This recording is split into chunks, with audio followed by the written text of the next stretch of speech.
Well, we are Yeah. just tremendously thrilled to be here. We've been counting the moments till this time where we can all be together and we can all talk about whatever it is that's bothering you as you wait for whatever it is you want. Isn't that an interesting idea? Here you are, sifting and sorting and having desires and wanting those desires to come true so badly. And at this level where you are involved with us in this conversation, you realize that everything you want is coming to you. All you have to do is be a ready, willing, and able participant in the manifestation of your desires. All you have to do is remain in alignment. All you have to do is be ready for inspiration when it strikes, and then move through that inspiration to do whatever you're inspired to do. Isn't that interesting?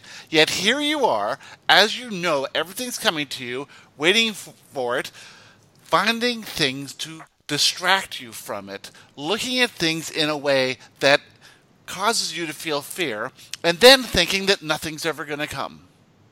And that whole idea of thinking that nothing's going to ever come while it's coming is the thing that prevents everything you want from coming. Because when it comes to you, you don't realize what it is. You don't see that it's the thing that you've asked for. You think it's wrong. You think that it should look different than it is. You think that there should be something you're getting that's going to be more obvious. But that's simply because you are focused in a way that is not allowing you to see everything that's coming to you is coming for you. And so what you do is you create this resistance based on the fact that you have to focus on something, and so while it's not there, you're focusing on the fact that it's not there, the lack of it. And that lack of it is the only thing that's keeping it not from coming. So instead, we suggest this. We suggest that you look around your life. You become in awe of what you have. You become in absolute appreciation of everything that exists right now while knowing things are just going to show up. And when they show up, you're going to look at them and you're going to say, is this for me or is this not for me? And if you think, this must be for me because everything is for me, it couldn't be appearing in my reality if it wasn't some sort of benefit to me, I must look at it in a way that is empowering, and from that stance, I'm going to just push past my fear and embrace it, whatever it may be. Just the very fact that it's here means that I can look at it and see that it is for me, and then I can move one step, just one step, not projecting anything in the future, to that thing that's coming for me. We had a wonderful example of this with Nikki, as she asked a question about her birthday, and her friend suggested, let's throw a party for your birthday. And at first, she felt some fear about that, and then realized, because she's been in this conversation with us, and she has a higher perspective now on what everything is, that that might be for her. And so she agreed to it, and Nikki, how did it turn out? Well, it was great because at first I was going to make a list of everybody I wanted to come, and then I was going to make a list of everybody I didn't want to come, and then the word everyone came to mind. How about that? And that's the one we went with. And then the people that maybe I would have not put on the list, I might not have chosen them to come, they ended up canceling. How about that? You didn't have to do anything. Magical. The universe did it all for you. I didn't have to do anything. Yeah. All you had to do was and I got to sing. Yes. Oh, and you got to sing. Excellent. Yeah, karaoke. Oh, boy. Yeah. You should have invited Kyla. Yeah. I should have been there. Next year. Excellent. Yeah. Well, the thing is that you allowed for it to be whatever it was going to be without feeling the need to control it. Because absolutely. That need to control is simply based on this fear. Will this person like this person? Will that person add to it? Well, you don't have to worry about any of that because just like what happened, the universe sorts it out. So some people will be inspired to come. Some people will be inspired not to come. Some people will push through their fears and come anyway. Some people will be inspired to be more outgoing than normal or fit in more than normal or be less cranky than normal or rise to the vibration of the entire group more than they normally would. You have a situation like this and you say, well, this person seems to be like this a lot of times. But given the opportunity for them to be included in love and acceptance in this environment, they might surprise you and be people you have never seen before. Yeah, that definitely happened. Yes. We were going to say, did you notice anything like that? And yeah, absolutely. There were a couple of women that I connected with that I had not really talked to before, and I had so much love for these women, and they have since already connected with me and want to meditate with me and want to spend time with me. So that was kind of amazing. But one thing I did want to say is one of the reasons I always say no when people want to have a birthday party is because I don't want anybody to really know how old I am. Ah, isn't that interesting? And why would that be? Worthiness? Well, or fear, or what people because, think about you, or any of that. Absolutely. Yep. And there has been some of that around my age, for sure. And that is completely irrational. Because your age doesn't identify with you. It doesn't mean anything. You are ageless, you are eternal.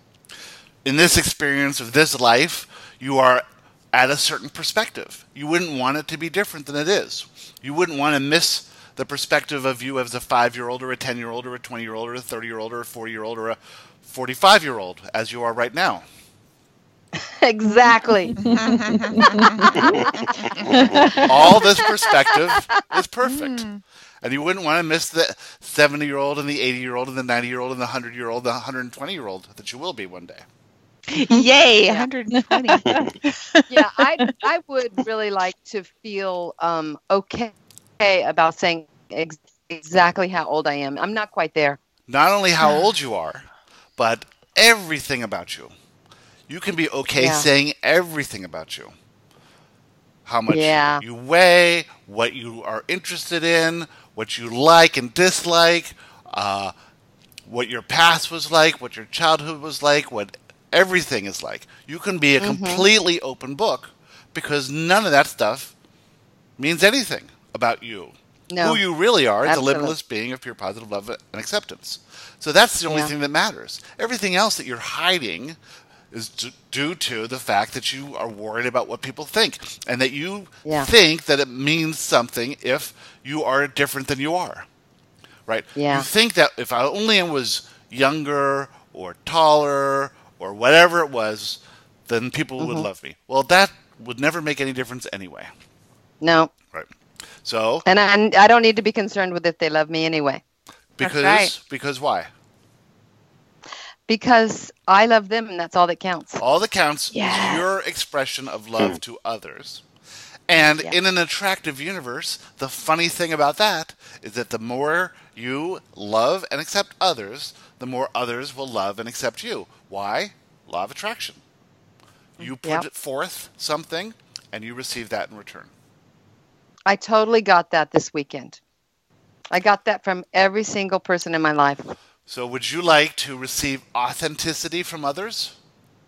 Yes. Then you be authentic yourself. Yeah. Would you like to be judged less by others? Then you judge others less. Absolutely. Exactly right.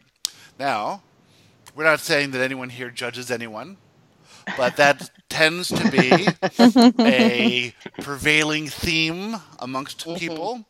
And we were asked recently, is that a human thing? Do humans just judge? No. You can only judge from fear.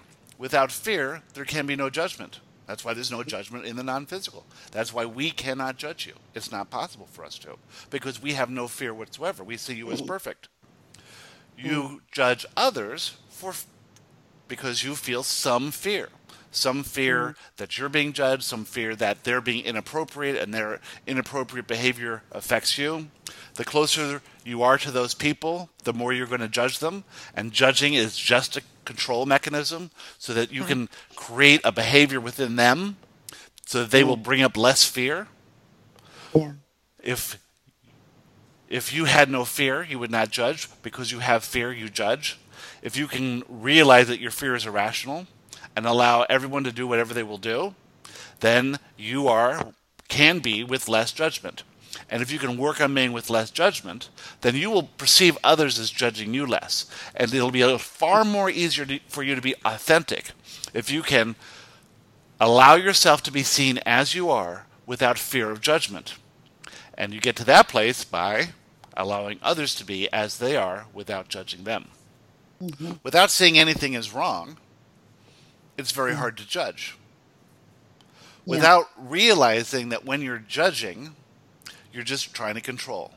There is no point or purpose in trying to control reality because you create your own reality, others can't create your reality, and you certainly cannot create another's reality.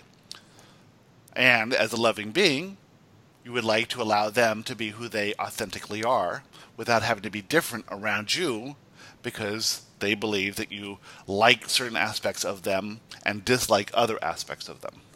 Yeah. Right? Mm. It's very easy from up here to see everything. Yeah, you don't live with my husband. Exactly. Or mine. Yes. Or mine. And we made a very conscious choice not to do that. Yeah. We live with them up here, where they are pure, positive, limitless beings. So they're easy to love in this environment without fear. So who has anything that they would like to add to this conversation? Well, this is going to be very brief.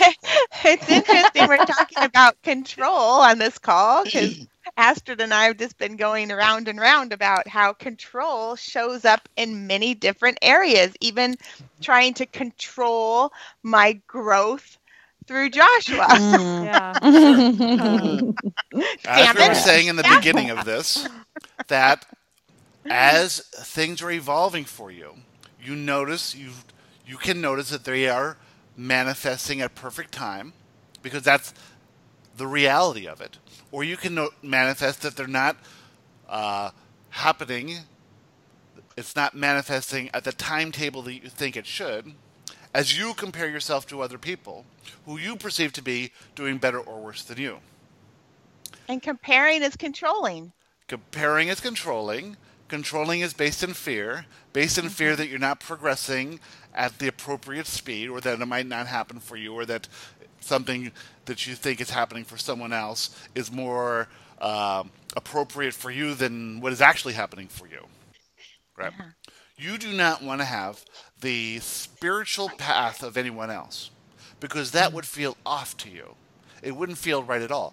You like your spiritual path. You like moving towards where you're going to go because it's unique to you. You chose this path. You've been on this path for eternity.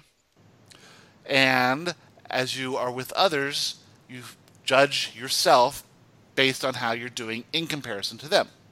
And that exactly right is control. So if you could, what would you do differently? Would you speed up or slow down your journey? No, I would just really like to remain in a place of love and acceptance as much as possible. And why can't you do that? I get distracted. By looking at other people's things, talking to other people. But you don't even know what those things are.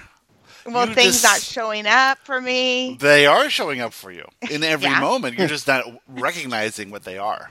Right. You're not just saying that. Let's say that there is 90 steps to your next level. And that all these little 90 steps seem weird. Seem like not steps at all. Right. Seem like manifestation events or emotions or whatever. And here you are actually moving along the path, but you think you're not moving along the path. And then one day, boom, you're at this level. How did that happen? Oh, well, I was just waiting around until this one step happened, but there were 90 steps that you didn't recognize before that came along. And that's how it always happens, right? I get that. I get that part. When I get to that new level, it's like, okay, great. All right, what's next? And that's exactly right. The impatience part comes in. What's next is more impatience. Because there's another 90 steps to the next thing, and another 90 steps to the next thing. And you don't notice those 90 steps because they seem inconsequential or as if they don't mean anything. But each little time you feel negative emotion or positive emotion, you've taken a step towards the eventual manifestation of this next level. Right? But you think, oh, I had to have a meltdown. I had to have an argument. I had to have this negative feeling. I had to notice this. I had to have a flat tire. I had to pay for a bill that I wasn't prepared to pay for. I had to have this happen. Well, all those little things are changing you, and it depends on, are you going with the flow of those things and seeing them as perfect little beautiful steps along the way, or are you saying, this is a pain, this is a pain, this is a problem, this is a pain? Right. Yeah. So when Perspective. it's all perspective, because Yep.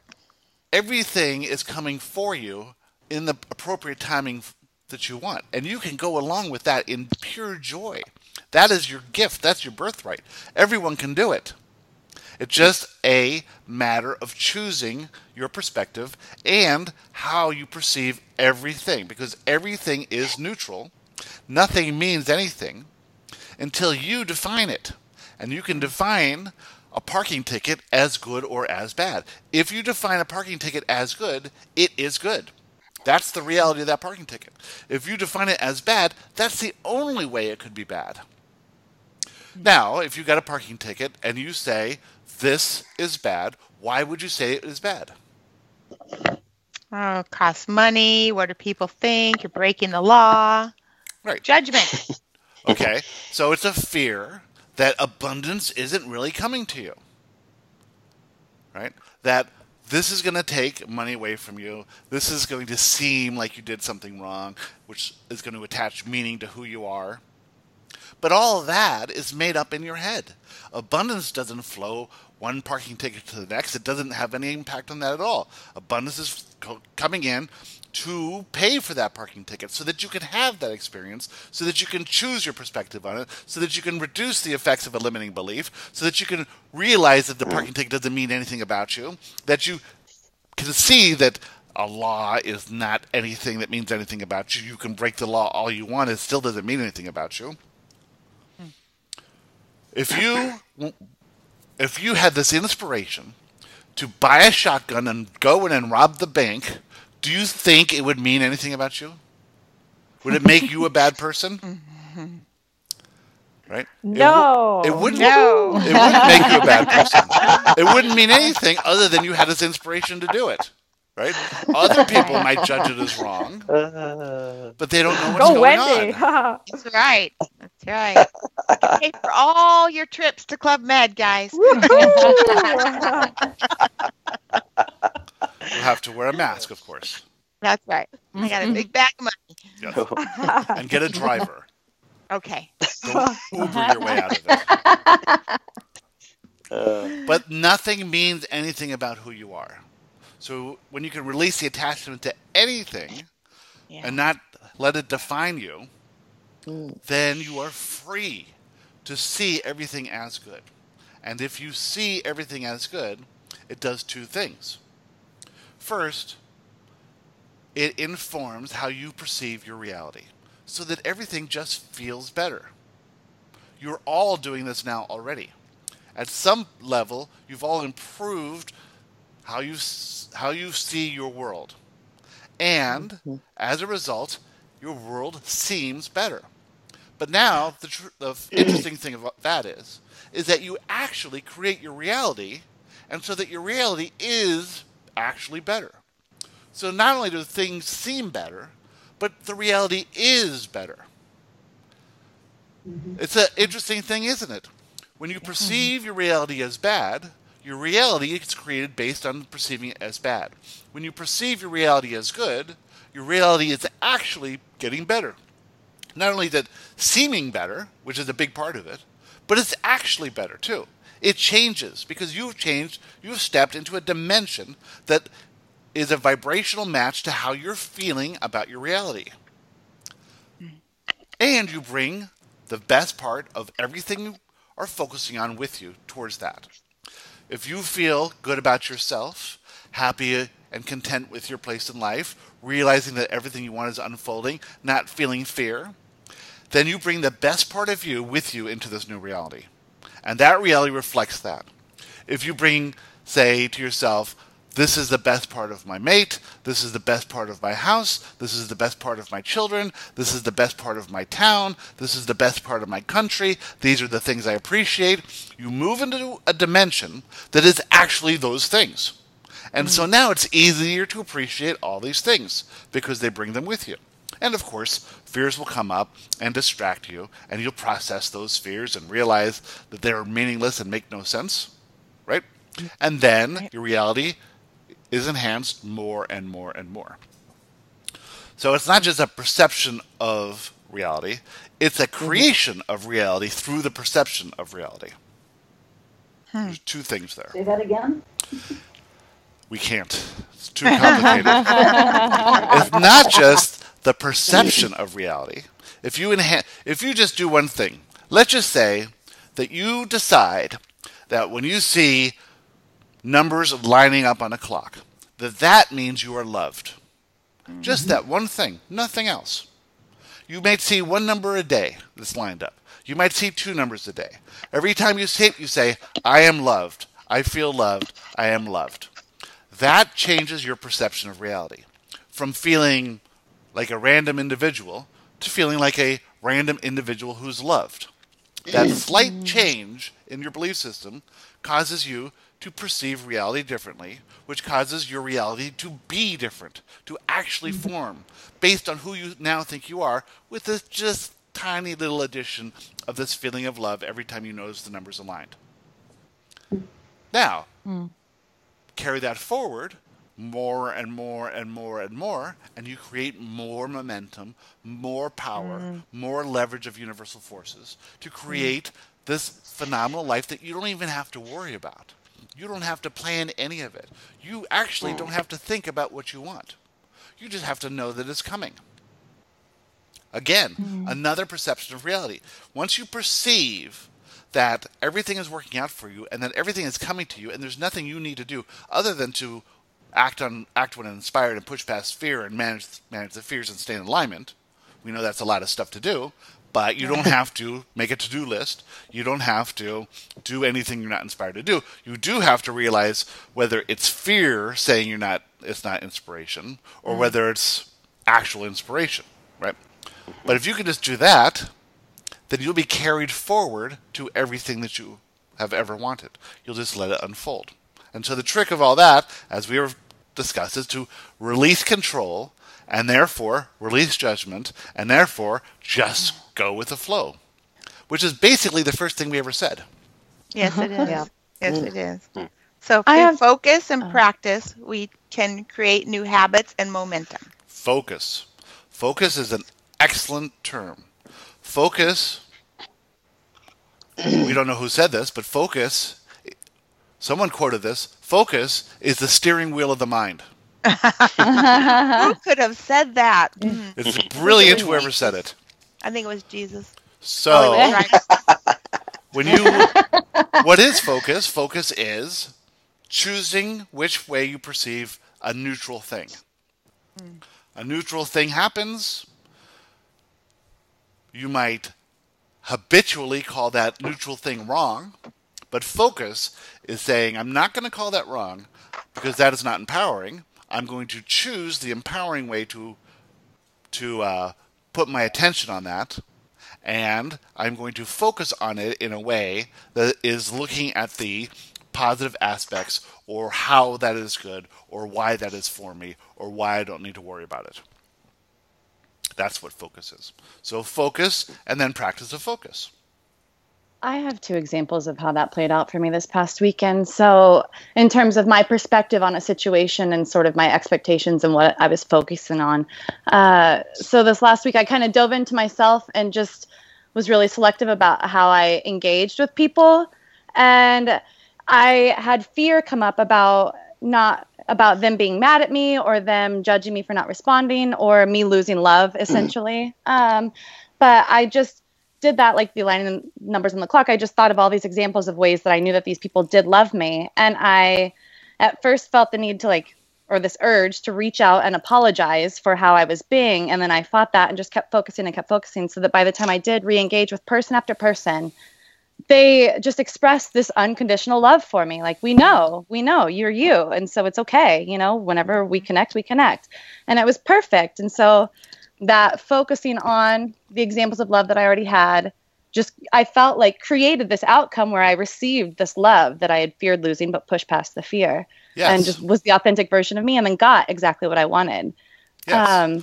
The idea is that you have to maintain these social appearances.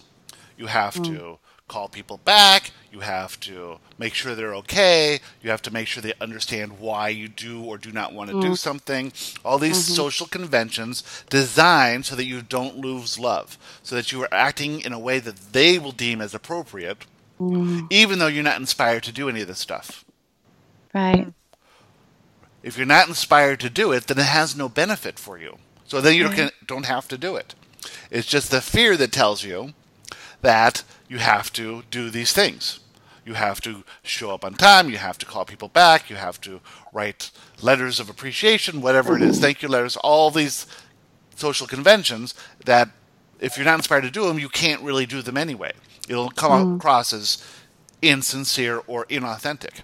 And if you can just be resolved in your fears and say they, just like you did, they do love me, they do appreciate me, everything's going to work out, I am loved, I don't have to be any other way than how I am, as long as I'm authentic in my expression of love for them, then I know that I am putting out love. I am putting forth love. I'm a being of love, and so love has to come back to me.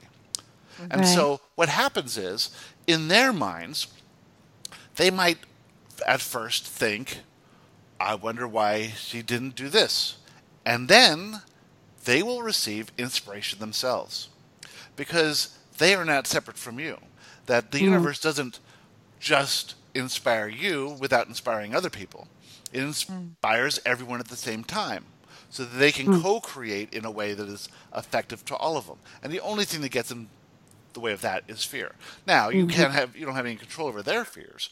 And so it might seem as if they are acting unreasonably, but that's just due to their fear. You have control over your fears, so by doing just exactly what you did and thinking your way through it, you mitigate the negative aspects of the fear, and you don't take action on these urges, which aren't going to be helpful anyway. So that's a brilliant example. Well, here's the example from the opposite end of the spectrum. So this weekend, the boys and I were visiting some old friends of mine who just are perfect at loving me through all of my, versions of myself, I guess. And they have a kid. And so they live in a small town. They don't have any family around. And so I offered to watch all of the boys while they went out on a date night. And that day, it was after we'd been there for a couple of days. Everybody was worn out and the kids were starting to sort of have some conflict, some contrast between them.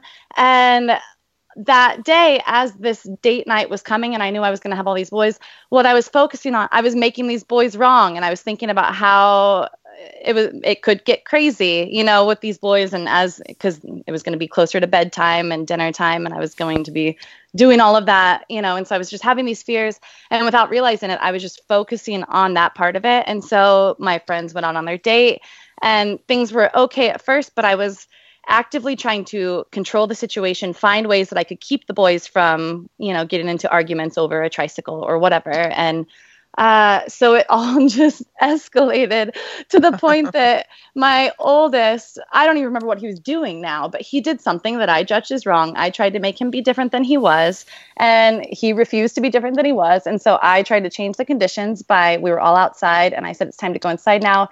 And he refused, and he's an intense kid. And so I was like, picking him up and trying to carry him inside and telling the boys to come with the other two to come with me. And so I say, okay, it's time to go inside. We're going inside now. And my oldest, who I'm kind of like wrestling with at this point, is like, no, don't do it. Don't listen to her. And so coming inside, just stopped and we're staring at me and looking back and forth from me to him. And I said, it's time to go inside. And then my oldest starts, flailing. And then my youngest runs up and he like joins in. And it was almost, it wasn't comical in the moment, but thinking about it now, it was like me wrestling with these three boys. It was just so ridiculous. And it wasn't until afterwards that I realized I could have created a totally different outcome. And it's fine. And I learned from him, but it was just so crazy. Exactly. What would I have done differently in that situation? Let them do what they want. Say, whoever wants to come in, come in. Whoever wants to stay out, stay out.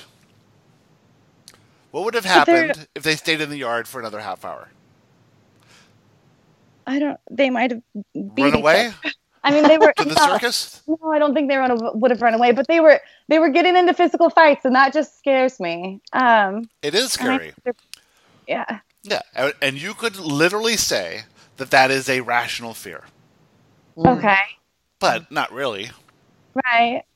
So what do I do in that situation? Do I just so I know that I had fears because my friend's kid, we're all just like a big family when we're together. And so I don't take it personally when their kid does something. They don't take it personally when my kids do something. And so their kid had been like hitting my kids and it wasn't a big deal. But then I think my oldest hit him or something. There was a physical altercation where I perceived my son as being the aggressor.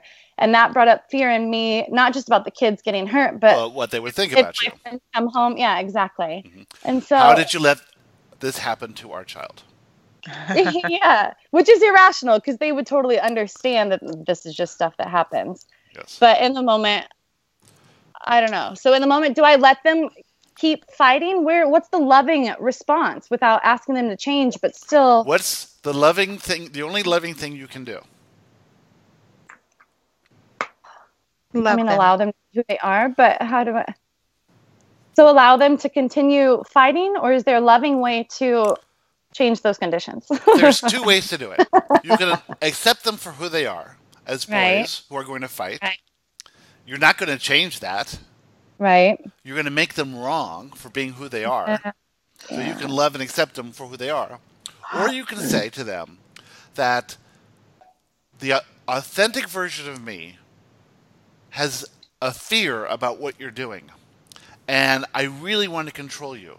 And I really want to make you stop. But I know that I can't control you and that it's not right for me to stop.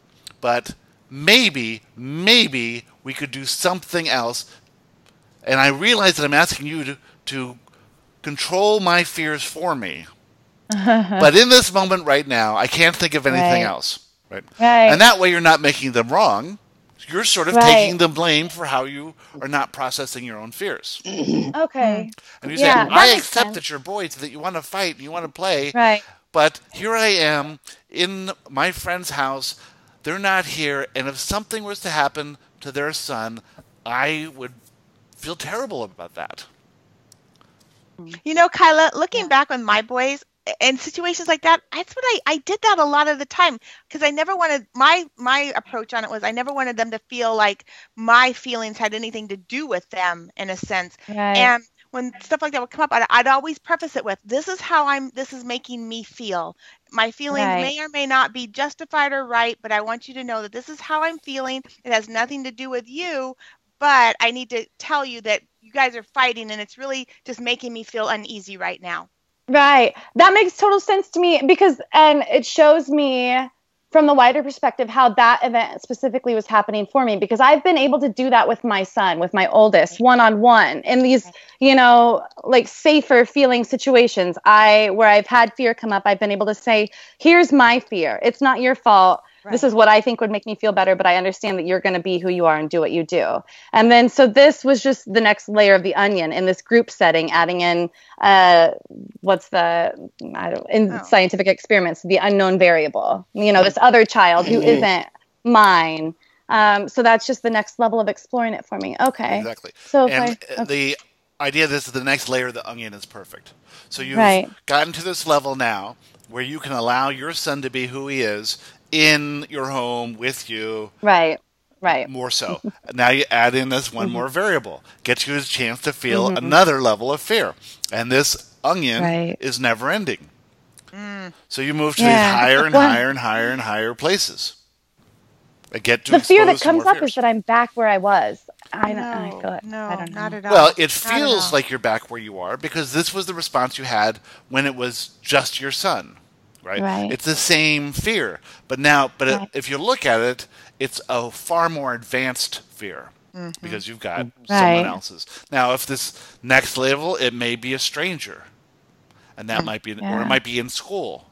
And that might be, So these things you can get prepared for, actually, as you see that you're growing and moving forward and that your son's behavior has nothing to do with you.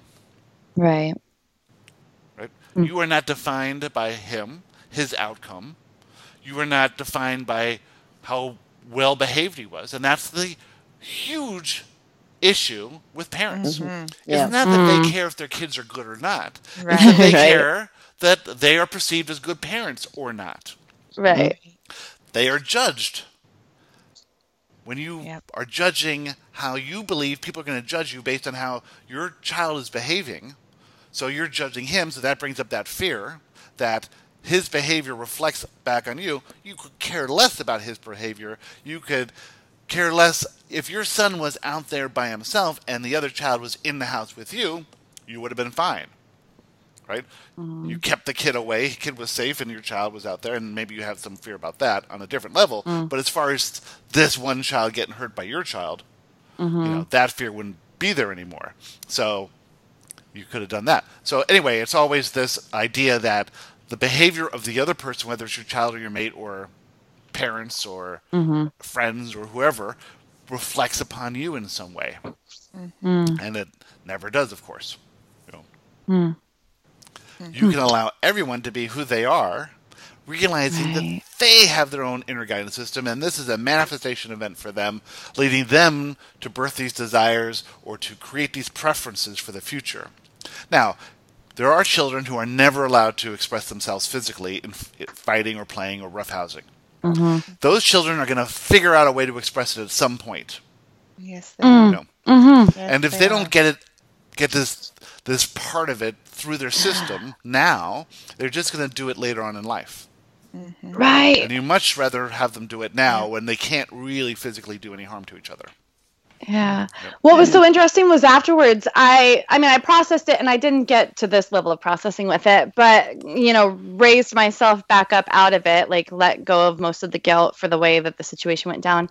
And then before I was getting ready to go to bed, I was on Facebook and Gary had just happened to share this Mr. Rogers video that led me to something else, which let me, this song, like, what do you do with the mad that you feel? That was just this perfect, exactly like, loving way to relate to my son on that level, to still, find the common ground. Like, yes, you have these emotions. It's okay that you have them. Like, what are some ways to deal with it? So, is that interesting how the universe goes sort of around you through other people to bring you what you need?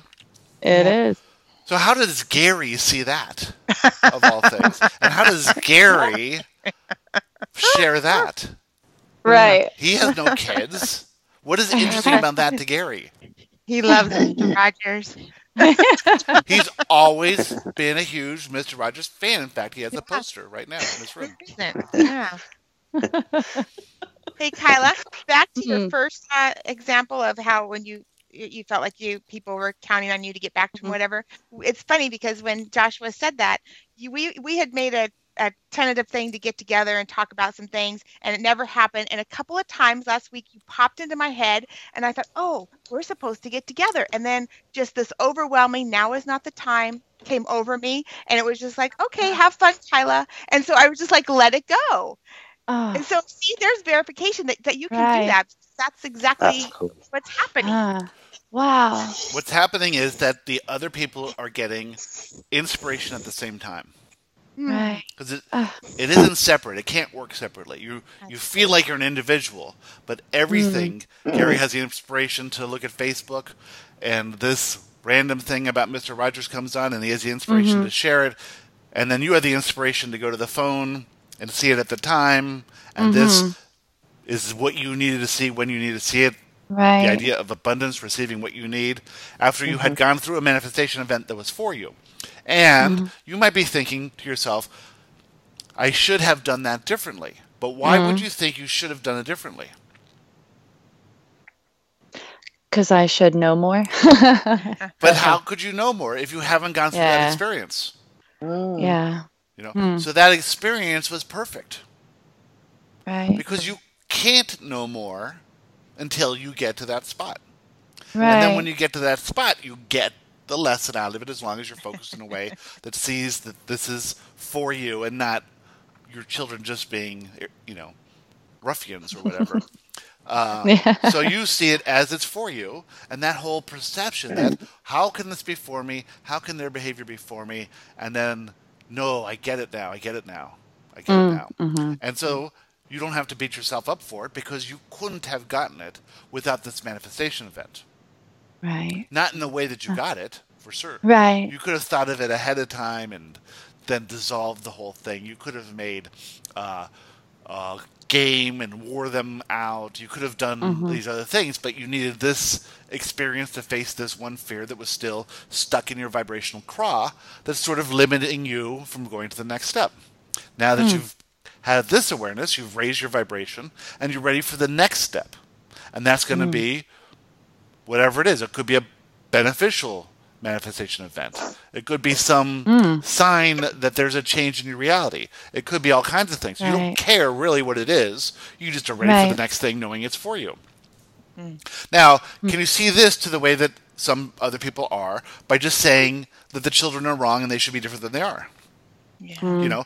So the way you're perceiving it is an empowering way and a limitless way, and the way another person might see it, we'll just keep them in that same place. You know, they really won't move. They'll just try and keep controlling the conditions, and they'll never get really that alternation of their belief system that rises them to where they really want to go.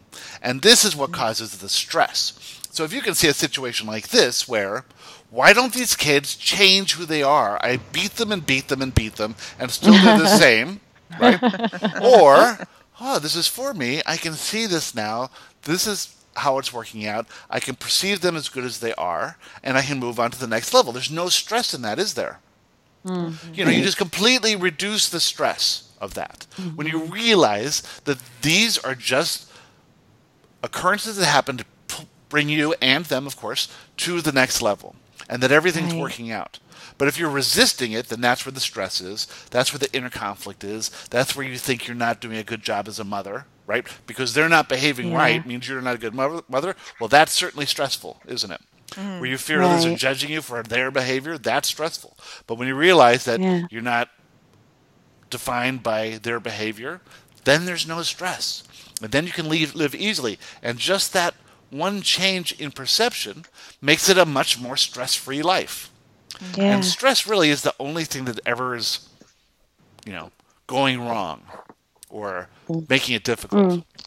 You know, because then you get to, you know, if you're not learning these lessons, or not, we shouldn't say lessons, but if you're not taking advantage of these new perspectives and new ideas and change of your beliefs, then the universe is going to have to bring them more obviously to you because you've already asked for these desires. And the universe is not going to stop bringing your desire, which means it's not going to stop changing you, which means that either you change or you give up resistance, or something is going to get stronger and stronger and stronger until you manifest as, you know, some big deal.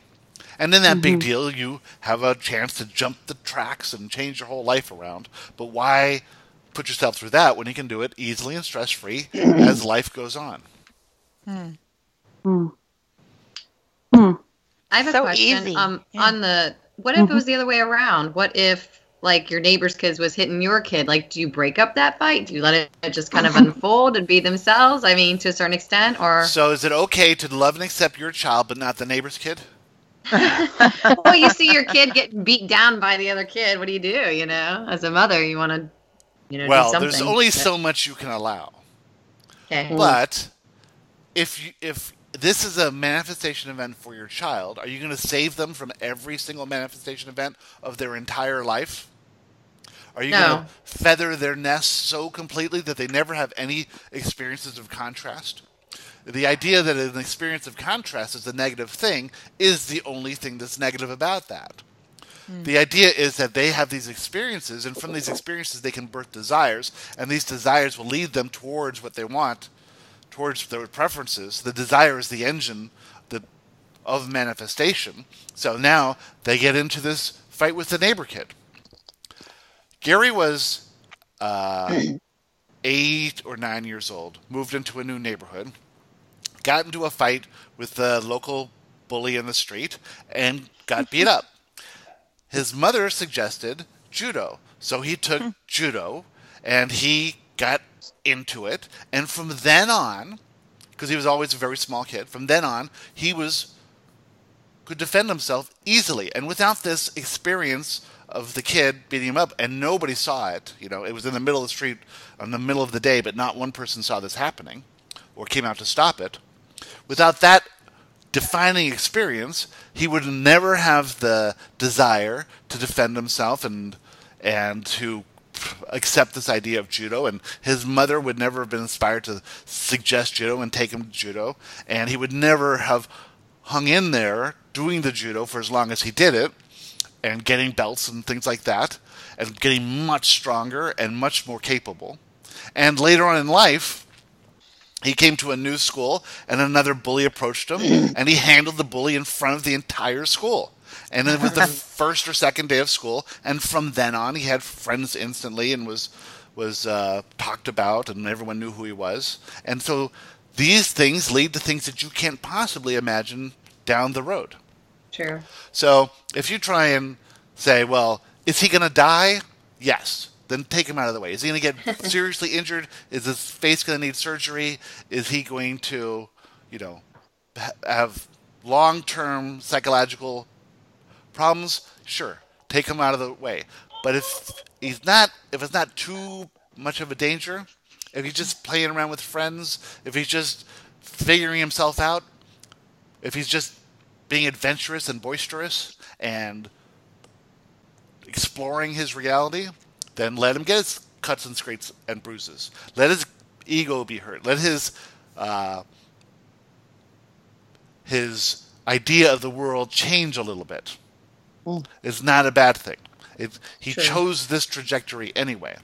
Kyla's kids chose Kyla as their mother and their father as their father, and how this is all coming up because they knew this would launch them on this trajectory. So it was a specific choice for your children to choose you. And as you are here in this conversation with us, learning that everyone has their guidance system, and everyone is becoming aware or is aware of the right thing to do for them. To be plucked out of a situation makes it confusing, because here you are as a kid exploring what you want to explore, getting in scrapes and entanglements, and then you get swept away by your mother, and your mother says that what you're doing is wrong, when you have an inner self telling you, no, you can do this, you can be safe, this is what you came here to explore, this is what you're interested in, this is what you're able to do, you get confused. And that's why nobody really understands what it is that's coming forth from within. They don't understand what their emotions mean. They don't understand that connection to their inner self, because they've been told that the older people in society know more than they do. But you can't really know what your child is going through. You can't really know what they came here to explore. You can't know any of that stuff, right? So you just sort of have to have faith that they're going through what they need to go through. Now, one interesting thing about this idea is that you could come here to physical reality with the condition that nobody can change. You could choose to come here and be autistic, for example, and knowing from that level that nobody can change or beat autism out of you, that you're going to be unchangeable, and that you are going to come into this experience of reality seeing it completely differently than everyone else sees it, and struggle with the things you're going to struggle with without people saving you, because you can't be saved because you're not there to be saved anyway. Interesting, isn't it? It's a new perspective. Well, my son's rather sensitive, so if someone hits him or he gets hurt, I mean, he does brush himself up, but if his feelings, I guess, get hurt in a way, he comes running to me crying, for a second. Now, do I just kind of reassure him and tell him brush it off? Do I do I ignore it and be like, that's for you? I don't really know how to handle that with his sensitivity. So all of you here who are in this conversation are highly sensitive. You couldn't be in this conversation unless you were highly sensitive. Right. Sensitivity exposes you to more contrast. You are likely to believe that things mean something about you when you're sensitive. You have a very keen awareness of emotion. And that is very good. Sure, that's an excellent thing. You would not want to have negative emotion that went unnoticed. You want to notice your emotions. Yeah. And as you get in this conversation with us, you learn to notice your emotions more and more and more, because you are feeling better more and more of the time. And so when you don't feel good, you really notice it, and that's very good. So it's excellent that he notices his emotions, but he's simply tying his worthiness to the outcome of this or that, thinking that this means something about him. And you can reassure him by saying, you are a limitless being of pure positive love and acceptance. And that you are here right now defining what you prefer. You are exploring reality. We understand that it might be hard to say that without giggling. But what he's really doing is exploring reality in his own unique way. And when he gets into situations like this, he's figuring it out. And there's nothing wrong with that at all. And it doesn't mean he's good or bad. He's only good. He can't be bad. He can't fail. He can get into a fight and get hurt or bruised or whatever. Doesn't mean he's not a good person. Doesn't mean he's not good. Just means that maybe next time he's going to think about it differently. Realize that he doesn't have to fight or whatever it is. But that he'll figure it out. So in terms of what to do in that moment, how I've been practicing handling that, because I've been having this conversation with him for a long time. He's 3 years old, so I don't know if he would really get the yes, my 3-year-old. My 3-year-old gets hit by the oldest, and so what I've been practicing doing, because he's super sensitive, both of my kids are too, is just, basically what they're saying, but what that looks like, the words that I use for a 3-year-old is, I love, just an outpouring of love. I love you. You deserve love. You are worthy of love. So is that person that you think hurt you. They deserve love too. They aren't hurting you because you're bad. They're hurting you because they're scared. But you deserve love. And just loving the shit out of him. And that's it. And I don't tell him how he needs to feel about it. It's okay to be hurt. It's okay to cry. It's okay to be sad. But I love you and you are loved. However, we will say that it's not inappropriate to talk to a 3-year-old as if they're a 30-year-old. Yeah. Definitely. Okay. Yes, absolutely. Interesting. Okay. Absolutely. My youngest is picking up on it. And I just talk to my kids because I like to talk. So I've always talked to them like they are just anybody else in my life. So he may not pick up on all of it. You can say those things too. But I know that like the mom feeling like you want something that you feel like will help in the second. So you can do all of that. For me, like what helps me feel like I'm doing something in the moment is just giving him all of that love that he needs. Also realize that it's your fear that wants to soothe him. Your fear is wanting him to feel better so you don't feel negative emotion yourself. Mm-hmm. It's not that you're so worried about him. It's that you don't want to feel negative emotion. And so if you can make him laugh or happy or get back to feeling good again, that's going to make you feel good. So just realize that going in. That you're controlling the conditions. Yeah. I always don't want to go. I'm actually the other way around. I always try to make everything not a big deal. And I don't want him to also think that I don't love him. I don't want to come off as cold, but like, him getting bonked in the head and he comes over and I'm like, oh, you're okay. I just hope that that's the right way or not. I know there's no wrong, right. But I just hope that I'm able to pair up with him and his personality well. So what we would say is that if you can maintain a neutral stance, that nothing means anything, if he takes an interest in something, don't ramp it up. Don't make it seem like it's a good thing. If he is, because what you do then is if you ramp up some interest, he's only going to maintain his interest in that because he thinks you like it. Right? And he wants you to be happy. He wants to get love from you. He wants to manipulate you into loving him by doing things in a way that he knows you will respond to. So if you say, I think it's good that you're reading, right, then he's going to read when he may not be ready to read. Oh, yeah, true. Right? When he is ready to read, he will learn reading in 2 seconds. It'll be very quickly. Everything that he's interested in learning will happen very quickly. But if you want him to learn or be something at a special time because you're feeling fear, he's not doing it quick enough or whatever is happening, or that this is a good subject and this is a bad subject, whatever that might be, he's going to tend towards it because you think it's good. So don't think anything's bad and don't think anything's good, and just say, what do you think? What do you think? Are you enjoying it? Right. Are you liking it? What do you think about this? I support you in whatever you want to do. It doesn't matter to me. This is your life. You get to do whatever you want to do. Don't worry about how I feel. I'll figure out how I feel.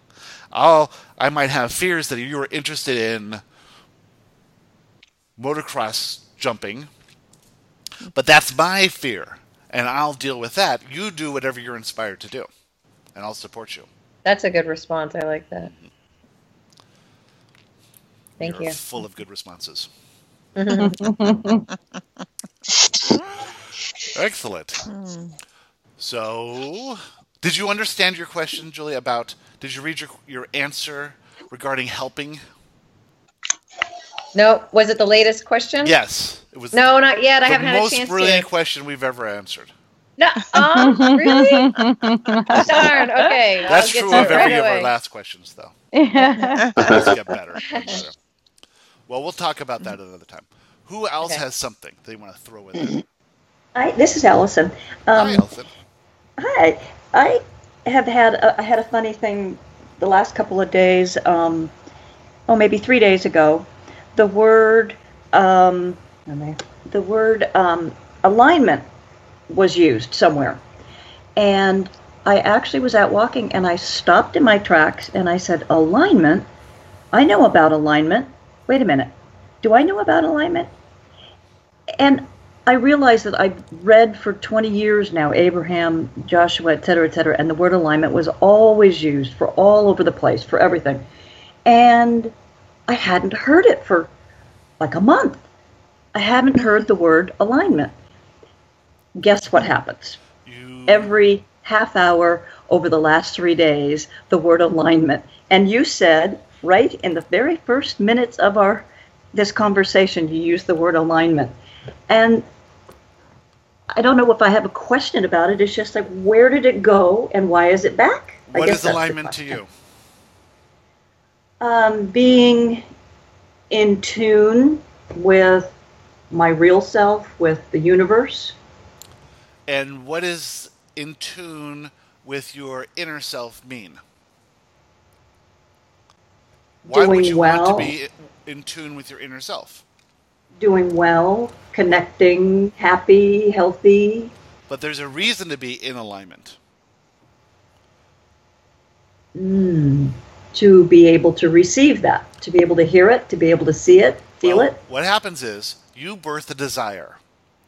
Now, there is a journey that you must take to become a vibrational match to that desire. You must change. If the thing you want does not exist in your life, then that's because you're not a vibrational match to it.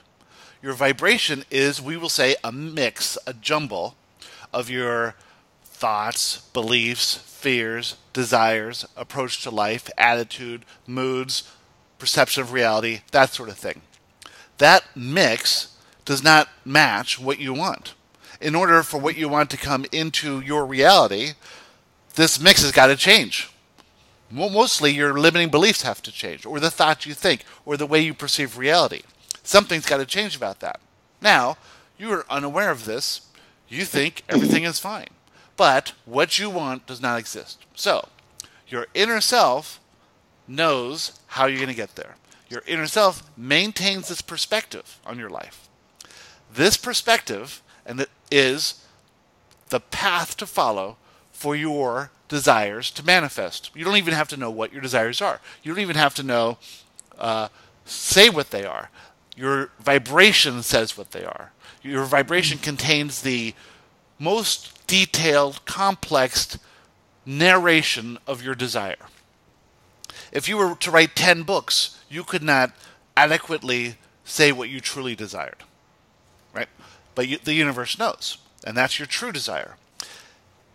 Your inner self is focused in a way that will bring you, if you focus the same way, what you want. So, as you go along, the universe is going to have things pop up. Thoughts in your head, ideas, manifestation events, whatever it is. You are going to either feel positive emotion, contentment, joy, happiness, love, whatever, or you're going to feel fear. And that fear is going to come in the form of some negative emotion. Those times when you feel negative emotion, you just know that you're not thinking of this subject in the same way that your inner self is. You're not aligned with the perspective of your inner self. Alignment is having the same perspective on the subject that's right in front of you in this moment as your inner self. As long as you're at that baseline of emotion, at that horizontal line, or above that line, you're in complete alignment. And you don't have to be exhilarated, exuberant, in joy. You can just be content. And everything is unfolding perfectly. The moment you feel fear, which is the moment you choose a perspective that doesn't align with your inner self, you receive a negative emotion just saying you're out of alignment. So, if you can be aware of this, and if you can say, oh, I'm just feel this guilt, for instance, that means that I'm not looking at this in a way that's aligned with my inner self, which means that I'm not looking at this subject in a way that's going to allow me to receive what I asked for, which means that I have some limiting belief in here that has to change. I've got to change up that mix. And this guilt that I feel about whatever this is, about homeless people, for instance, this guilt I feel about that, and that I should be doing something, and that I see them as wrong, well, then that guilt is not aligned with who you have to be for what you want to enter into your life. So that way you're looking at homeless people, we will say, is a way that is not empowering. And if you can change the way you look at homeless people, then you can see the reality of the world as it is. And then you can change up that mix, and so now your vibration is a little bit higher than it was before. And you're a little bit closer to receiving you want. You're a little bit more of a vibrational match. And then, when you get an idea and an inspiration to do something, and you say, oh, that sounds like a good idea, well, that idea is part of this progression towards the version of you that has to be there for what you want to come into your life. But then you'll get little fears and say, I can't do that. That is too much for me, or that's not appropriate, or I can't invite everyone to the party, right? I have to pick and choose. I have to control this whole thing. Well, then you're out of alignment again. And so you say, nope, I'm going to let everyone come to the party. Whoever comes. I'm going to trust the universe to work it out. And then you see what happens at the party. And as you see what happens at the party, you gain this confidence now that the universe really does work itself out for you. And that there's really nothing you have to control. So if you can do that, go with the flow and keep your alignment, then you're just going to be moving into manifestations of desires after manifestations of desires after manifestations of desires, and you will remove the limitations in your life. So now you will start birthing bigger desires and realizing you can have anything you want, and that there is no limits in this reality, and that all the limitations are self-imposed. And if you can just keep in alignment more often, you will see things manifest the most elegant way that you can ever imagine. Cool. And I got a great big smile on my face. It feels good. Then you are seeing this subject, our conversation, in a way that is perfectly aligned with your inner self. And your inner self is not your higher self. It's just simply you. Yeah. That's all it is. Mm-hmm. So there, one more quick question about the inner self. So as you know, I've asked questions about being channeling and all the connecting with inner self, etc. And the other day, I read an article somewhere, and they called Source or God or inner being the word essence with a capital E. And I instantly said, oh, I love that. That's so cool. So this morning when I was meditating, I said, hello, Essence. How you doing? And, you know, I didn't get any answers or anything, but I just felt like that isn't a name, but it felt like maybe I was getting closer to having some verbal feeling connection. I don't know. When you said hello to Essence, you got nothing back? You didn't get a hello back? Did you get a hello back? Maybe. I don't know. I don't remember getting a specific one, but probably. Here's what we would say. Practice asking Essence questions and see what comes back. Okay. You will receive thought. Yeah. Are you meditating? Yes. Yep. Love it. The practice of meditation allows you to discern thought, to notice when it's there and when it's not there. And so when you can quiet your mind after meditation and sit there and think, hello, what comes back? It has to come. Something has to come back. You can't have an empty head. It's echo. You're going to retrieve something. Hello. If you ask a question, you have to get an answer. Something's going to come to you. Right? Okay. And just practice that. And at first you won't believe it. It'll sound like you. Right. Same old, same old. But if you think about it, all your thoughts you think are your thoughts. Your whole life they've not been your thoughts. You've been receiving thoughts. And all these thoughts feel the same because they are in your head. They are coming to you. You are translating the thoughts in your own way. And so whatever thoughts come are going to sound the same. They're not going to sound like something else. Right. Cool. Cool. Thank you. You're welcome. Very good. Who's next?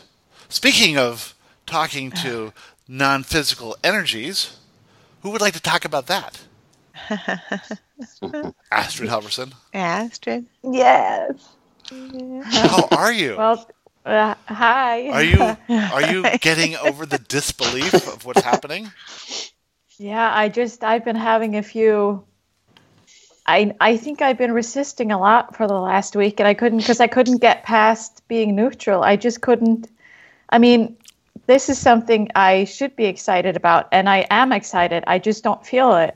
And I noticed I couldn't find the problem. I've been thinking about it the whole week, and during this call, I think I have been resisting this new big me because I think if I think that I know more or that I can do something that is special, I think that makes me a bad person for thinking that I'm better than other people.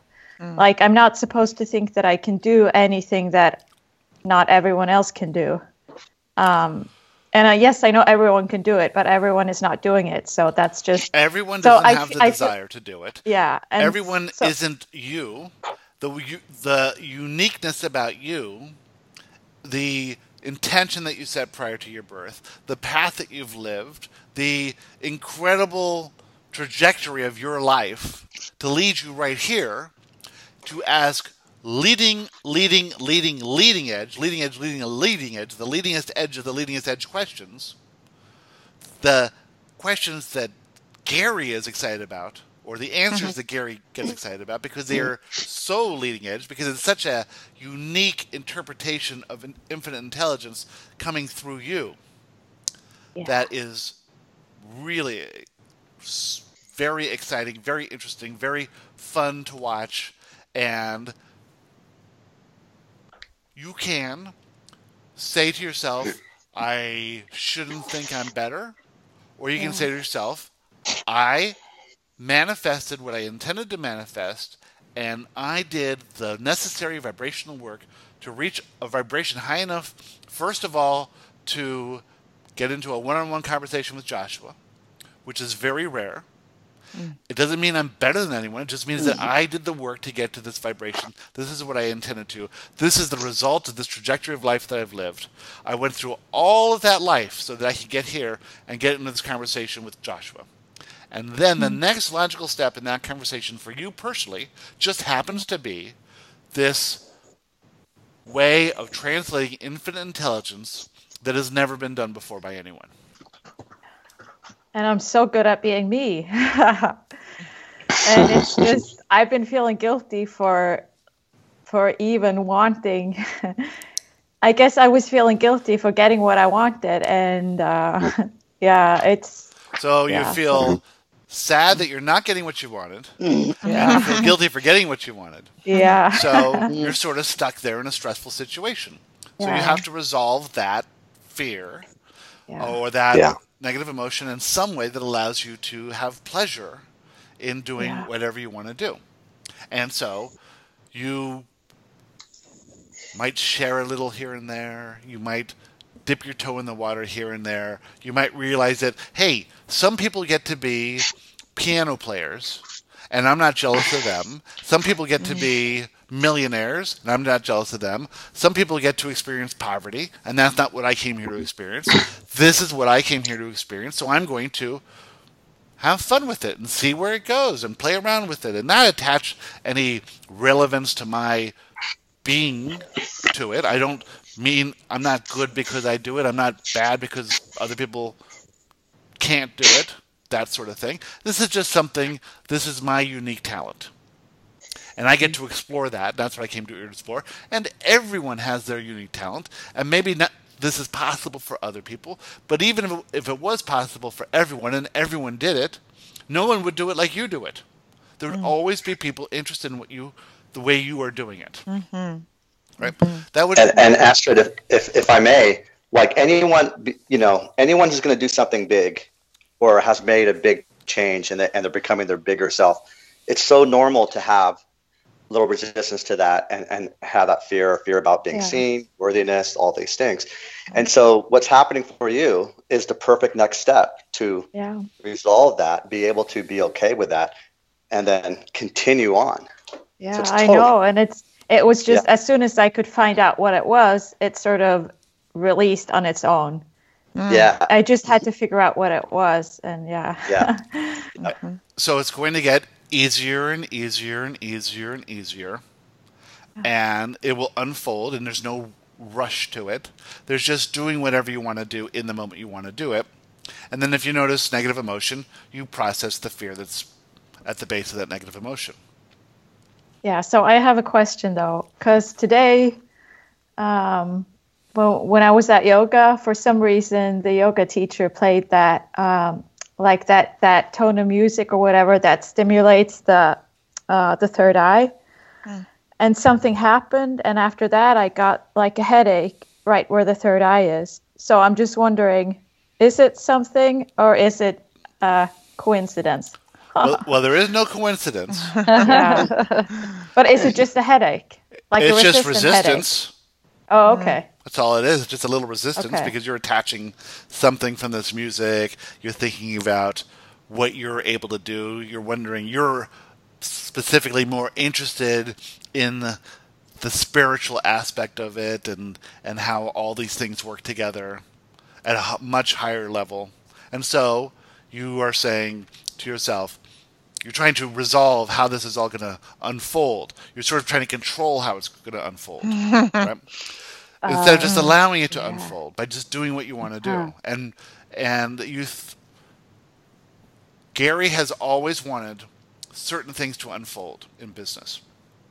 But this is the one thing he didn't really care about, how it unfolded, because he thought it was so weird. And it took him 3.5 years to think it's not as weird. He still thinks it's a little weird, right? So he allowed it to unfold, and he just did what he liked to do and shared it with people who are interested in it. Didn't define himself by it. Made it separate from him, which is, some people would make it part of them, and some people would make it separate from them. For in his case, he made it separate from him. He says that Joshua is something separate from him. He could have simply said this was him and his views on things, right? But because he thought it was weird, it's easier for him to use Joshua. It's easier for Esther to use Abraham. It's easier for a lot of people to use an outside source. It's easier for you to do whatever you want to do. It's unique to you. I was just wondering if it's just like resistance headache, or if someone's working on my third eye. Well, it wouldn't hurt if someone was working on your third eye. I know, I need the help, but that was my question. When Gary meditates, there's work being done on his mouth, on his jaw, on his connection, on his. There's energy flowing. There's all kinds of. He can feel it. There's all kinds of things happening. Mm-hmm. So that mainly happened in the first 18 months. And then it wasn't necessary anymore, because once he made that vibration, there's no going back. And he progressed enough in that time period so that he could speak. And once he spoke for the first time, there was no going back. So he's at that vibrational level where he can speak, he can write, he can do it at any time. It's becoming second nature to him. And now it's just getting over this fear of what other people will think about him. Mm-hmm. So right now it's very enjoyable with this small little group of very close, non-judgmental, loving people. And as he grows his confidence and his perception that he's not this thing and this thing doesn't matter and what other people think doesn't matter. And when he realizes that no matter who he tells about it, they're all supportive. And as he sees the value of it, then he opens it up more and more, a little more, a little more, a little more. And so that will happen for you as well. Yeah. Yep. And there's no rush.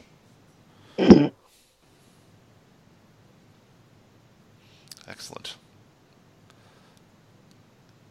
And who's next? I love you, Astrid. I love you too. Who else loves Astrid? Everybody. I do. I do. I love you all. Everybody. Who Bring loves it on. everybody? I love everybody.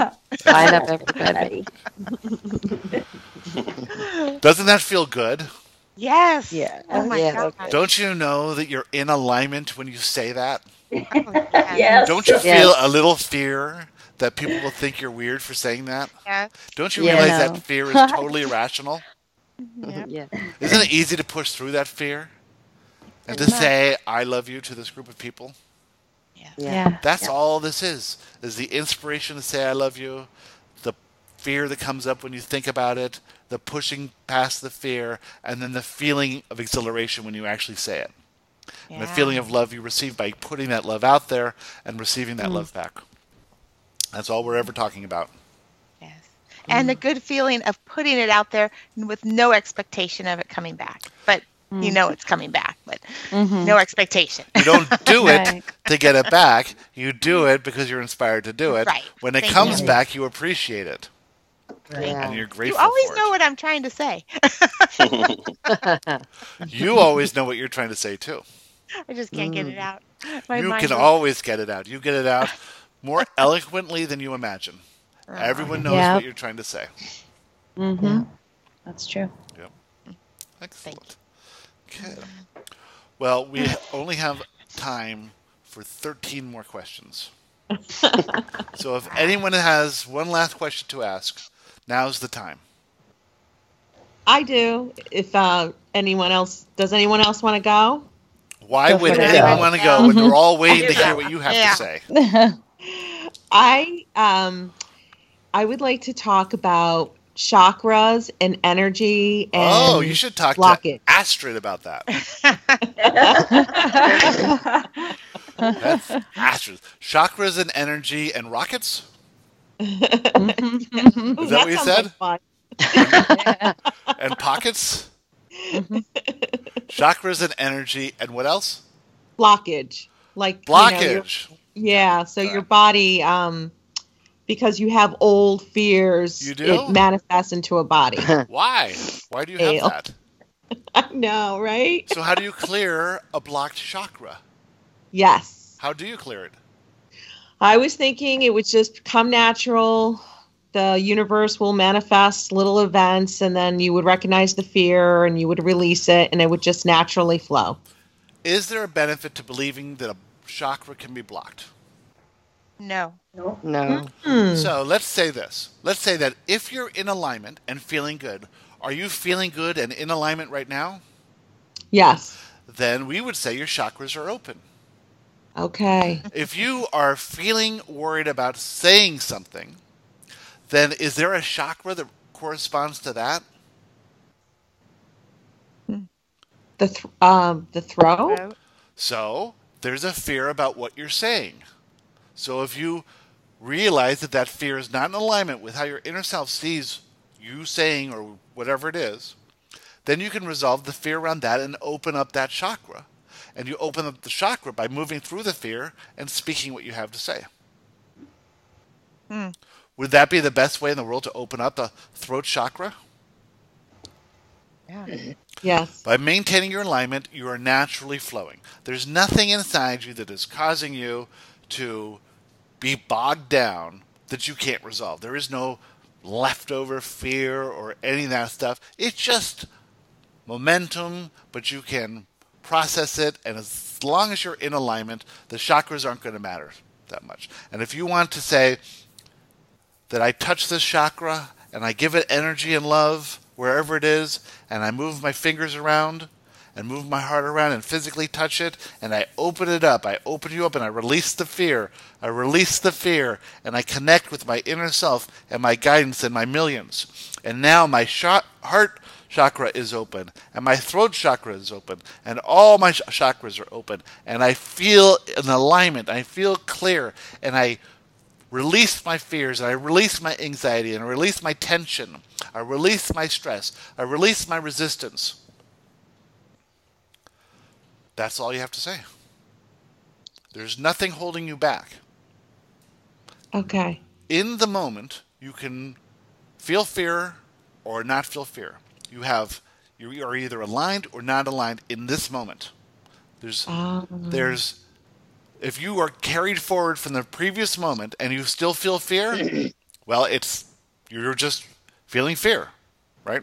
And you can resolve that fear in this moment. And you can come back into alignment in this moment. And then if you go into the next moment and you are in alignment, well, then there's no residual thing that's holding you back. You're in alignment. And the next moment you're in alignment, and the next moment you're in alignment. Nothing's holding you back. You're in alignment. Everything's unfolding perfectly. But if you feel a little anxiety when you think of this thought, well, now you've just walked out of alignment. And now you have to do the work to get back into alignment again. There's nothing that's causing you to have this fear except for a limiting belief. A limiting belief is just a habit of thought. Every time this comes up, you have the same fear. That's all a limiting belief is. You can change that fear if you process it, or you can ignore it if you want. Doesn't matter. Your life's still going to unfold. You're still going to enter manifestation events. Things are still going to come to you. Your life is 99.999% perfect. The only thing that's not perfect is that the desire that you want has not entered your life yet, but it's on its way. So there's that 0.01%. It's coming. So it's 99% great, and 99.99% great, and 0.01% still to come. Because so Isabel, this idea of chakras, it's interesting because it's been popping up for me over the past few months, the same way that alignment has been showing up for you, Allison. And so it wasn't something that I was familiar with at all. I'd heard the word, but it was just this new age thing. And I've been coming to understand it more. And what has made the most sense to me is that the idea of chakras is just sort of a device for me to understand the different pathways of energy and how they connect and how to focus on them. Like Josh was talking about, where it's just, sometimes it does feel good to focus on a certain area. And if chakra is a word that feels good to describe that area and that concentration of energy. But yeah. Well, you could say the same thing about the name of an emotion. You could say guilt, right? But guilt is just a unpleasant feeling emotion that's an indication of a perspective that's not in alignment with your inner self. Is there really a need to say guilt? Is there really a need to say envy or resentment or regret or anxiety or any of these things?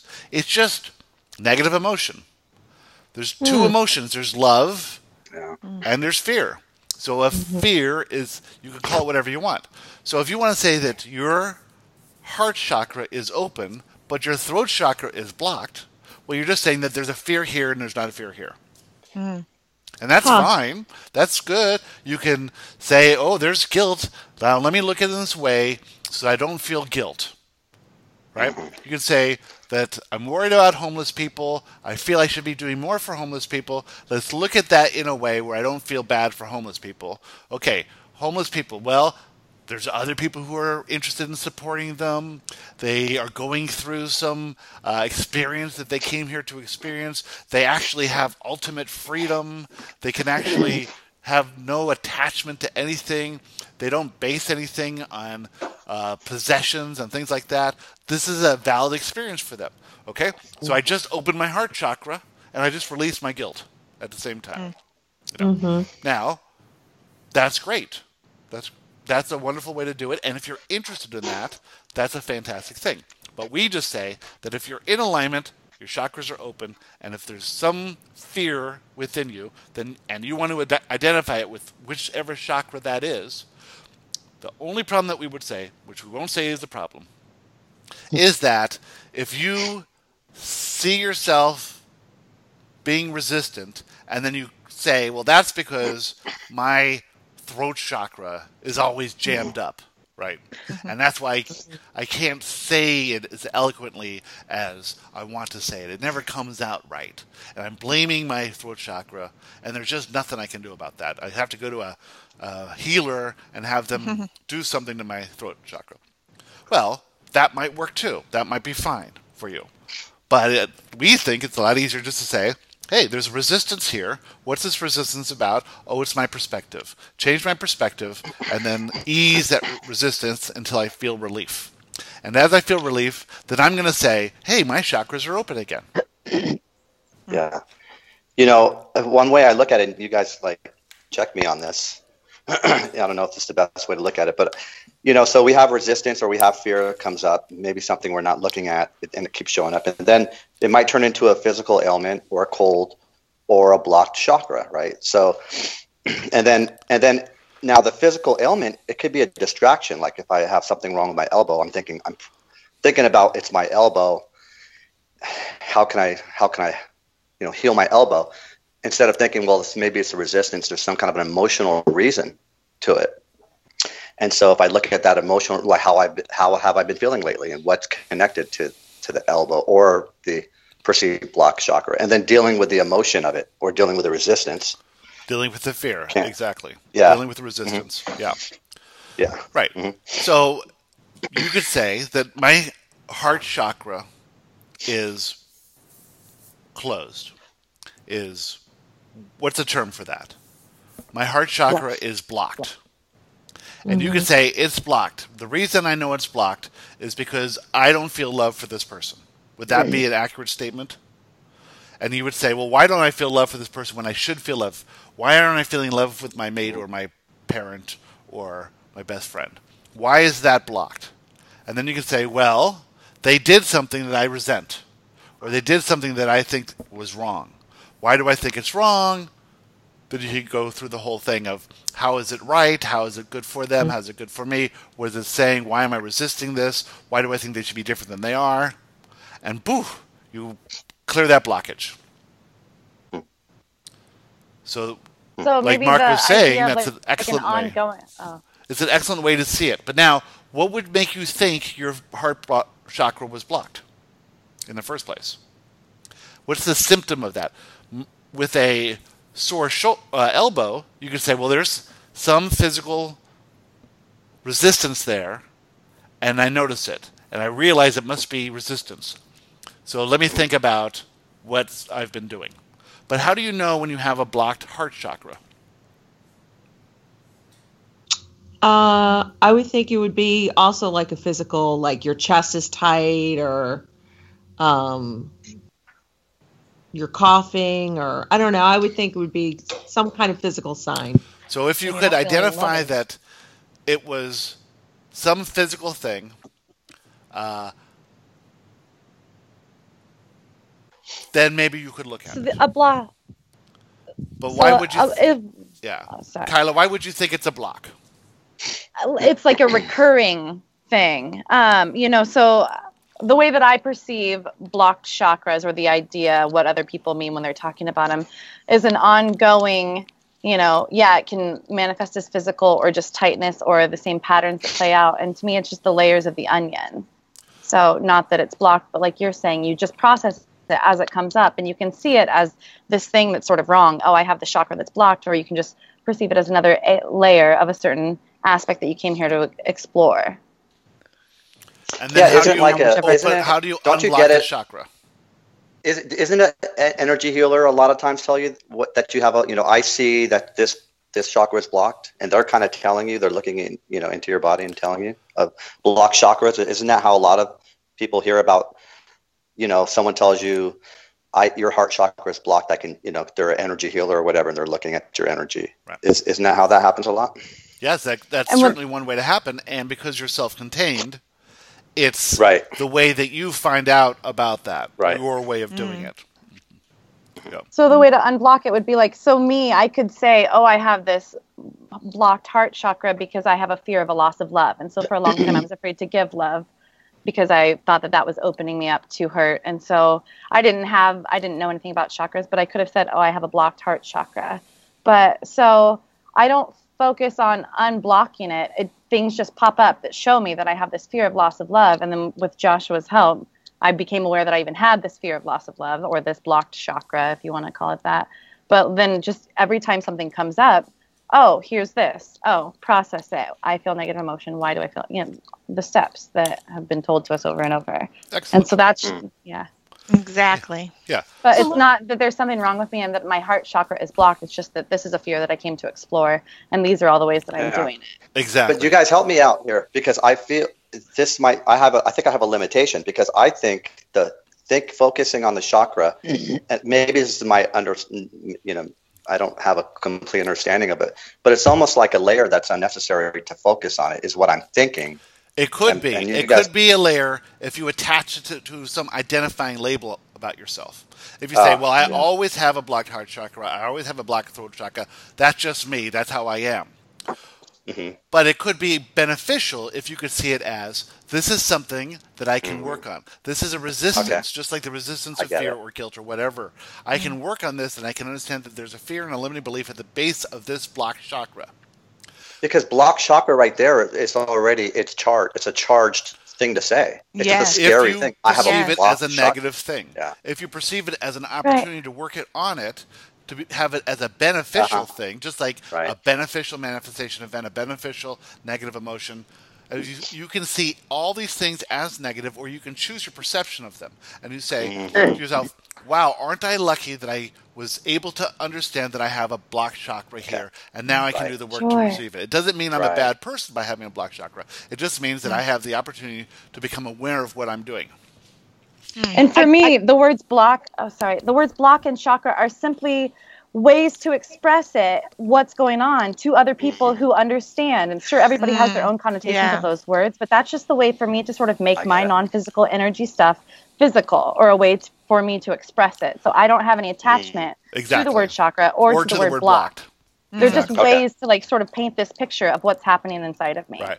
So that as long as it doesn't mean anything about you, as long as the guilt doesn't make you a bad person, as long as the blocked chakra doesn't make you think that you're a bad person, the fact that you have no blockage make you think you're anything at all. You're not attached to anything, whether it's good or bad. You're not defined by anything, good or bad. You are what you are, a limitless being of pure positive love and acceptance. So it's fun to play with it. If it's helpful, it's helpful. If it's another form of resistance that you can overcome, then it is something helpful. But if you define yourself by it, then that could be limiting. Yeah. I guess what I would... Yeah, go ahead. Please go. Sorry, Mark.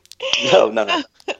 So, you know how you always talk about Lily's shoulder, like her frozen shoulder, because she's always thinking like, I should, and you think shoulder should. I think what I was, studying energy, and I came across the chakras, because I'm an avid researcher. But I think like, like certain fears kind of maybe, or resistance resides in certain parts of the body. And I think that's what I was trying to understand. Like, is the root chakra really about insecurity? Like you're not secure, or not that I want to label any part of the body, but it is curious how like Lily's frozen shoulder is should. That do you know what I mean? So the body is trying to tell you things, but we wouldn't say that it's beneficial to say that fear is stored in the body, because that makes it sound as if the fear's hiding somewhere and hard to release, and you have to physically have to do something. Okay. Right? The body sends you messages. If you have a sore elbow, it could be because you're playing too much tennis. Right. But if it's chronic, that's when I'm coming to. Like, like sometimes I have chronic lower back pain, and then, it's dawning on me like, oh my gosh, here I am happy most of the time, and then all of this little chronic thing pops up, right? So what could that chronic lower back pain be telling you? Yeah. I know, that's what I'm trying. Yes, could be saying, but what? You do not have to sit there all day. What? You do not have to be the one who sits behind the desk. You can be the one who moves around and stretches. You can be the one who walks around. You are not identified by this person who sits behind the desk. Oh, that's good. Yeah. You don't have to be this rigid one. You can be the flexible one. Right. And there's other, there's so many different ways you can tell. Like, what am I thinking? What am I doing? When did it happen? What was I doing when the first thing happened? What would be more beneficial? What would be more helpful? What can I do that would be interesting? If that chronic pain was really a problem, because there are no problems, it's just an indicator of resistance. And if you said, I want to fix the pain, well, then you're just looking at the symptom. But if you say, I want to find out the cause of this, I want to know what I'm resisting here, then you'll be guided to things you're resisting. Yeah. Gotcha. Yep. It's a more empowering way to look at things like that. So set your intention. So when you're trying to figure out your mystery, your personal mystery, you set the intention, and then if you feel good, then you're going to be guided to resolve. If you don't see it as a problem, you'll be guided to the solution. Right. Because as long as you see it as a problem, you'll be focused on the problem. You'll be focused on that end of the stick. You'll think that's more of a thing than it is. And it's easier than we think. What if we have a chronic ailment? Then what are we feeling chronically? Like, what keeps coming up for us? We're feeling limited or resistance. Yeah. And generally, it's this thought of control. Generally, all resistance is around control. It's not going to feel. There's not a lot of people who have chronic pain who are just easygoing. You don't see a lot of that happening.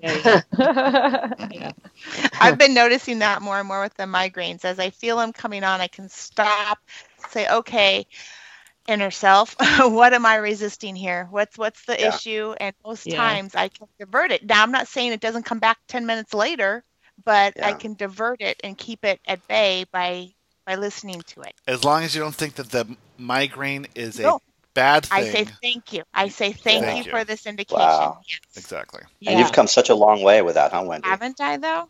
Yeah. Yeah. Woohoo! You explained that brilliantly. Yes. Yes. Thank you, Wendy. You must have cleared the block in your throat chakra. How did you do that? Wonderful work.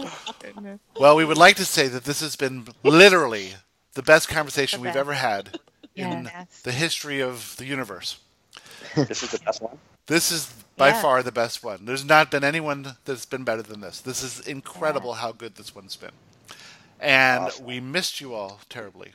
We can't wait to see you again. And until next time, we are, as always, complete.